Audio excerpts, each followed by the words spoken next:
بسم الله الرحمن الرحيم. اللهم صل وسلم وبارك على سيدنا محمد وعلى آله وصحبه أجمعين، صلاة وتسليما إلى يوم الدين. حبيبي يا رسول الله، كل سنة وانتم طيبين، كل سنة وانتم في صحة وستر ورضا رب العالمين.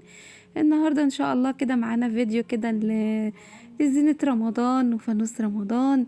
وزي ما انتوا شفتوا كده في أول الفيديو مزينة كده المطبخ، يعني زينة على قد بقى. يلا عشان احنا لسه قناة صغيرة إن شاء الله تكبر بيكم. متنسوش اللايك، اللي يعجبه الفيديو يعمل لايك ويكتب لنا كومنت حلو جدا.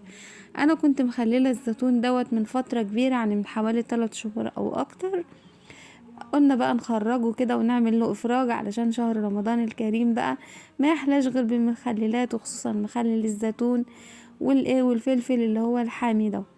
خرجت كده الزيتون ما شاء الله عليه مستوي وجميل، وكمان معانا الفلفل كده الحامي ما شاء الله، مش ماير ولا حاجه، ماسك نفسه كده وحلو، ومشطشط الزيتون كده. يعني الشطشطة دي مضيعة اي مرارة في الزيتون.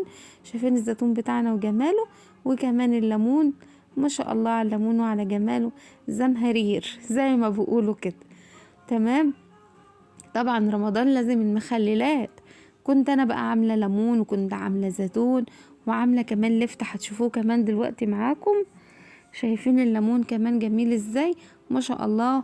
عملت المخلل بتاعنا في البيت، ما اشتريتش حاجة من بره، وجبت المخلل من بيتي. كان الليمون ده بيتباع رخيص كده، جبت منه. شايفين جميل ازاي، وشايفين لونه حلو ما شاء الله. بألف هنا للي شافه، ألف هنا للي ياكل. وكمان مخلل اللفت بتاعنا، اللفت اللي الاحمر ده، انا مش حاطه عليه بنجر والله، حطيتش عليه بنجر. انا طريقة التخليل بتاعته موجودة عندكم على القناة، اللي حابب يشوف طريقة التخليل بتاعته. المخلل اللفت انا مخللاه كده بحاله من حوالي شهر او شهر وزيادة.